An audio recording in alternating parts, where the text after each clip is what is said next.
absolute mess. But there is method to my madness. So the floor's in, same principle as all the rest. Brace to the bottom. I've left the center open. I will be having a hatch in there because that's a good, I don't know, 25 centimeters deep. So I'll have a storage hatch in the middle and I'll be able to tuck stuff either side of that. I may even do a false floor in that hatch and have life jackets and stuff like that raised off the floor. What else have we done in the meantime? We've now got LED strips under the, I don't know what you'd call them. We'll just call them gunnels. Both sides full length. We have everything earthed out, ready for the switchboard, which has arrived. And yeah, coming along pretty nice. Cut the first bit of flooring out. We will mark a hatch when we decide, but that slots in there perfectly.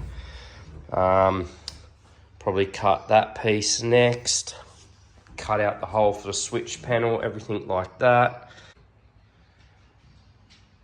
The LED lights, both sides, full length.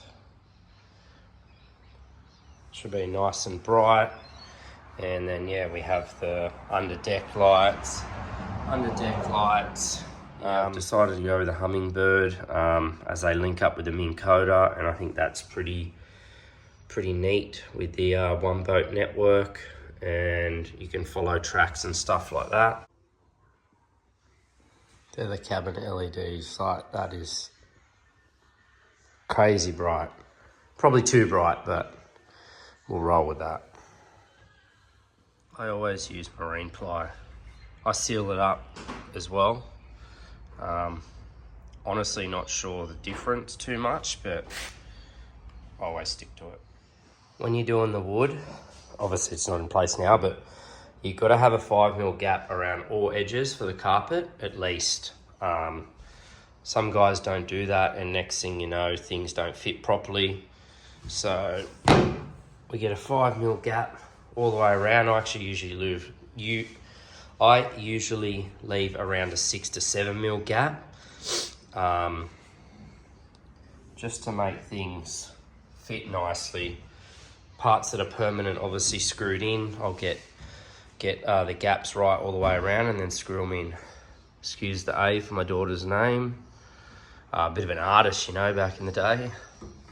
But yeah, we'll mark out the switch panel and stuff, cut that hole out. Again, making it 5mm bigger all the way around so I can fold the carpet through, have it nice and neat. Now I'll measure the minimum to fit those in, and I'll just mark it on the box it come with. I'll cut it out, make sure it's right on the box, and then I will cut this piece out and use it as a template, making sure I clear the alloy in the back. Beautiful. And there's my template. That's it. Switch panel. The tiniest bit of adjustment once it's in place, but it's pretty snug. And now I can run the wires, hide everything neatly. Switch panel's pretty cool. I don't know how long it'll last, just an eBay special, but for the price and the way I'm setting it up, it'll just be plug and play. So if it ever fails, I'll just buy another one. Same one, bolt it straight in. It's only twisted there at the moment. Just working on the fuse holder.